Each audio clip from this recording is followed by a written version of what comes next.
कहते हैं कि पहाड़ों में कुछ ऐसे राज छुपाए रहती हैं जो न अंधेरों में नजर आते हैं न उजालों में मिलते हैं। देवगढ़ एक ऐसा गांव जो 3 तरफ से पहाड़ों से घिरा हुआ है और एक तरफ से घिरा हुआ है उस अनजानी ताकत से जिसका नाम भी लेने से लोग कांपते हैं। आज रात, अमावस की रात, वो ताकत एक बार फिर जाग उठी है।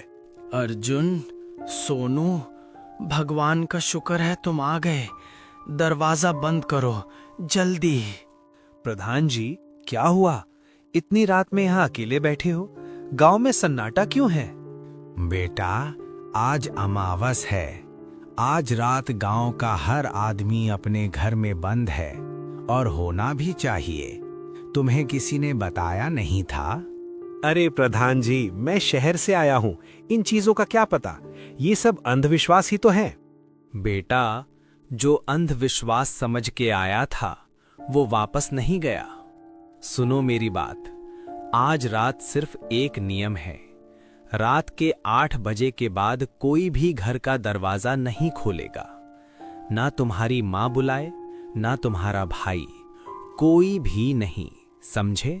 ठीक है प्रधान जी, ठीक है, हम सीधा घर जाते हैं। ये लोग भी ना पहाड़ों में रहते रहते दिमाग पर भी पत्थर जम गए हैं। चुड़ैल वुड़ैल कुछ नहीं होती। पर जो अर्जुन अंधविश्वास समझ रहा था वो इस गांव की सच्ची यादें थीं, खून से लिखी हुई। और आज रात वो यादें एक बार फिर जिंदा होने वाली थीं। अर्जुन, सोनू, अंदर आओ जल्दी। दरवाजा बंद करो, पीछे से भी। माँ, क्या हुआ? तुम क्यों डरती हो? चुप रहो और अंदर आओ। आज रात कुछ मत पूछो, बस दिया जलते रहने दो। दादी, आप ठीक हो? मैं ठीक हूँ बेटा, ये रात ठीक नहीं है।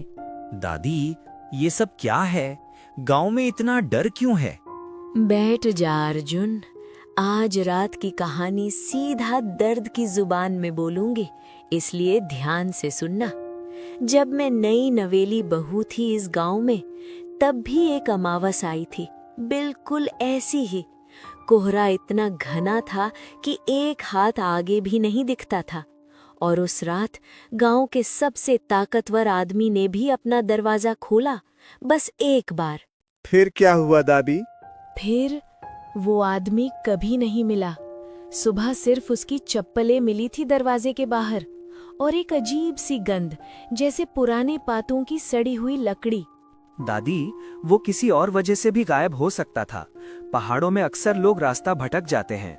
हाँ बेटा, लेकिन रास्ता भटक जाने वाले लोग अपनी चप्पलें दरवाजे के बाहर नहीं छोड़ जाते और उनके पैरों के नीचे जमीन काली पड़ जाती है, जैसे वहां से कोई चीज गुजरी हो जो ना इंसान हो ना जानवर।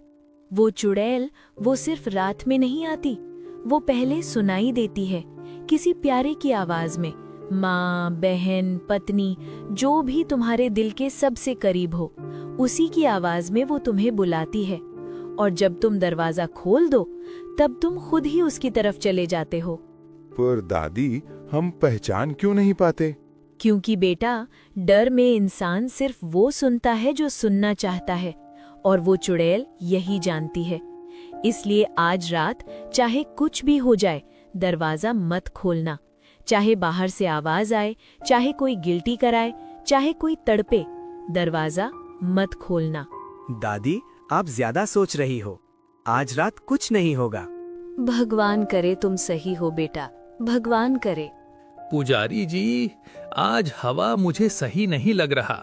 सुबह से ही पहाड़ के ऊपर से एक अलग ही तरह की आवाज आ रही है, जैसे कोई रोता हुआ। हाँ धनी राम, मैं भी सुन रहा था। वो रोना नहीं है, वो बुलावा है, और आज रात वो बुलावा तेज होगा। पुजारी जी, आपने जो रेखा खींची है गांव के चारों तरफ, वो पक्की है ना? वो चुड़ैल उसे नहीं तोड़ सकती। रेखा तब तक पक्की है जब तक तुम्हारा मन पक्का है। अगर किसी ने भी दरवाजा खोला अंदर से, तो रेखा टूट जाएगी। खुद तुम ही तोड़ दोगे उसे। अरे पुजारी जी, ये सच में होता है क्या? मैं तो सिर्फ इसलिए दिया जला रहा हूं क्योंकि सभी जला रहे हैं। मुन्ना, ठीक से सुन। जिस रात सियाराम का बेटा गायब हुआ था, तुम याद करते हो? वो भी यही कह रहा था, कुछ नहीं होता, मैं नहीं डरता। सुबह उसकी माँ उसकी चप्पल लेकर रोती रही, कोई कुछ नहीं बोल सका उससे। पुजारी जी, एक बात पूछूं? जब वो चुड़ैल आती है तो पहले क्या होता है? कोई निशान? हाँ, 3 चीजें। पहले हवाओं में एक मीठी सी बू आएगी, जैसे फूल, लेकिन अंधेरों में खिलने वाले फूल। दूसरा, कोई भी जानवर सब चुप हो जाएंगे, एक भी आवाज नहीं। और तीसरा, तुम खुद महसूस करोगे कि कोई तुम्हारा नाम जानता है, कोई अनजाना जो तुम्हारे बहुत करीब है। भगवान बचाए। सुनो, आज रात के 8 बजे के बाद एक भी दरवाजा नहीं खुलेगा। चाहे तुम्हारी माँ दरवाजे के बाहर खड़ी हो, नहीं खोलना। चाहे तुम्हारा बच्चा रोता हो बाहर, नहीं खोलना। तुम्हारी पत्नी, तुम्हारा भाई, तुम्हारा दोस्त, कुछ नहीं। क्योंकि जो बाहर खड़ा है वो उनमें से कोई नहीं है, वो उसकी आवाज है। और एक बार तुम दरवाजे के पास आए तो तुम्हारा काम तमाम। गांव में अब एक ऐसी खामोशी छा गई थी जैसे जमीन ने भी सांस रोक ली हो। हर घर की दीवारें डर रही थीं, हर दिया की लौ बुझने से डर रही थी। और अर्जुन अब भी अपने कमरे में बैठा आंखें बंद किए ये सोचने की कोशिश कर रहा था कि ये सब एक बड़ा झूठ है। अरे काकी, एक कड़क चाय तो दे दो ना, इतनी ठंड लग रही है। मुन्ना, तेरी अकल घास फूस खा गई है क्या? रात के 7:45 बज गए। चल इधर से निकल, घर जा। अरे काकी, रिलैक्स करो। ये चुड़ैल वुड़ैल सब गांव के बूढ़ों की कहानियां हैं, मैं नहीं मानता। तू नहीं मानता? तू नहीं मानता तो सियाराम के बेटे को बताना। ओ वेट, वो तो है ही नहीं बताने के लिए, गायब हो गया, याद है? काकी, वो पहाड़ों में खो गया होगा। पहाड़ों में खो जाते हैं तो जिस्म मिलता है या निशान मिलता है? उसका तो कुछ नहीं मिला मुन्ना, कुछ भी नहीं। सिर्फ एक आवाज मिली थी उस रात। तेरी भानु काकी ने सुनी थी, कहती थी एक औरत की आवाज थी, बिल्कुल सियाराम की माँ जैसी। बेटू, बेटू इधर आ। और सियाराम का बेटा चला गया। काकी, ये सच्ची बात है? मैं झूठ बोलने की उम्र में नहीं हूं बेटा। चल अब सीधा घर जा। और सुनो, दरवाजा खोलना मत। चाहे मैं ही दरवाजे के बाहर आऊं और बोलूं कि चाय ले जाओ, मत खोलना, वो मैं नहीं होऊंगी। ठीक है काकी, मैं जाता हूँ। पर काकी, आप भी सीधा घर जाना, इधर मत रुकना। हाँ हाँ, मैं भी जा रही हूँ, अब निकल जा। मुन्ना अब अकेला था उस अंधेरी गली में। हवाओं में एक अजीब सी मीठी खुशबू आ रही थी, फूलों जैसी, पर अंदर से सड़ी हुई। मुन्ना को पता नहीं था कि ये पुजारी भवादास का पहला निशान था। चुड़ैल आ चुकी थी। अरे, कुत्ता क्यों चुप हो गया? अभी तो भौंक रहा गया। मुन्ना, मुन्ना बेटा, इधर आ। माँ, माँ, तुम यहाँ क्या कर रहे हो? मुन्ना, तुझे ठंड लग रही है ना? आ बेटा, घर आ, मैं यहाँ हूँ। और फिर गांव में एक और दिया बुझ गया। रात के 8:15 बज चुके थे। अर्जुन के अंदर एक जंग चल रही थी। एक तरफ दादी की डरावनी कहानियां, दूसरी तरफ उसकी पढ़ी लिखी सोच जो बार बार बोल रही थी ये सब बकवास है। लेकिन फिर भी इस रात में कुछ तो था, एक एहसास जिसे वो पकड़ नहीं पा रहा था। कुछ नहीं है, बस कोहरा है, ठंड है और गांव के लोग डर गए हैं। मैं अगर बाहर जाऊं तो खुद देखूंगा कि कुछ नहीं है, फिर इन्हें प्रूफ दूंगा। सिर्फ एक बार, बस थोड़ी देर के लिए। बाहर कुछ नहीं है। बाहर की हवा बिल्कुल अलग थी। अंदर की हवा में दिया की आंच थी। यहां सिर्फ सूनापन था और वो मीठी खुशबू, जैसे कोई तरफ से घास चल रही हो, जैसे कोई ऊंचा पेड़ सड़ रहा हो। देखा, कुछ नहीं है, बिल्कुल शांत है गांव। ये लोग बेकार ही डराते रहते हैं। अजीब है, हवा भी बंद हो गई, यहाँ तो हमेशा हवा चलती रहती है।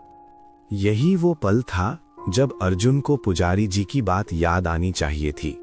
तीसरा निशान, जब सब कुछ रुक जाए। अर्जुन, अर्जुन बेटा, इधर आना, मैं यहाँ हूँ। दादी, दादी आप यहाँ क्या कर रही हो? अंदर जाइए, ठंड है। अरे बेटा, तुझे बुलाने आई हूँ। आजा, बहुत जरूरी बात करनी है, किसी को पता ना चले। क्या हुआ दादी, आप सही तो हो? दादी मेरी तरफ देखो, क्यों घूम नहीं रही? बेटा, जब तुम मेरे पास आ जाओगे तो देखूंगी। जल्दी आ, बहुत थक गई हूँ। अर्जुन रुको, पीछे हटो। वो तुम्हारी दादी नहीं है, ये चुड़ैल है। पीछे आओ अभी। ये क्या है?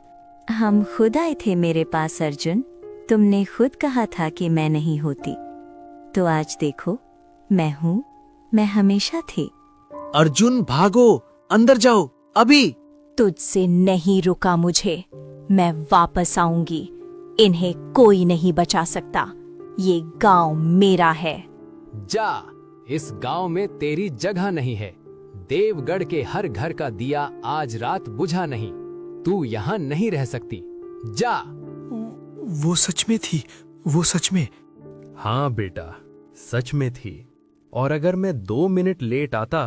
अर्जुन सुन, जो हुआ वो एक बार हुआ और कभी दोबारा मत करना। पर अब एक काम तुझे जरूर करना होगा। क्या पुजारी जी? अपनी दादी के पैरों में सर रखना, उनका आशीर्वाद लेना। क्योंकि अगर दादी की बात सुन के तुम अंदर रहते, आज रात की कहानी अलग होती। दादी माफी मांगता हूँ, मैं गलत था। बेटा, माफी का कोई सवाल नहीं। जिंदा हो, यही सब कुछ है। क्या हुआ बाहर? इतनी जोर की आवाज आई थी। माँ, आज के बाद कभी किसी चीज को अंधविश्वास मत कहना, कभी नहीं। पुजारी जी, मुन्ना कहाँ है? उसके घर वाले पूछ रहे हैं। सुबह होने दो और उन्हें तैयार रखना। रात के 3 बज गए थे। देवगढ़ के पहाड़ों पर एक ऐसी खामोशी थी जो सिर्फ उन लोगों ने सुनी थी जिन्होंने कुछ खोया हो। अर्जुन अपने कमरे में बैठा था, आंखें खुली, नींद से कोसों। हर पल, हर सांस के साथ अर्जुन सिर्फ एक बात सोच रहा था कि आज रात वो कितना करीब था, कितना करीब। सुबह होते ही देवगढ़ ने एक लंबा सांस लिया। दिए बुझ गए थे, लेकिन उनका काम पूरा हो चुका था। चुड़ैल वापस चली गई थी इस बार। लेकिन पहाड़ों की ये बात होती है, वो जो एक बार जाती है वो कभी पूरी तरह नहीं जाते। कुछ हिस्सा यहां छोड़ जाती हैं, कुछ गहराई में, कुछ अंधेरों में, और अगले अमावस तक वो हिस्सा इंतजार करता है। देवगढ़ ने सोचा था कि वो बच गया, पर वो नहीं जानता था चुड़ैल ने जाते जाते निशान छोड़ दिया था, और निशान वापस आने की तैयारी का पहला कदम होता है।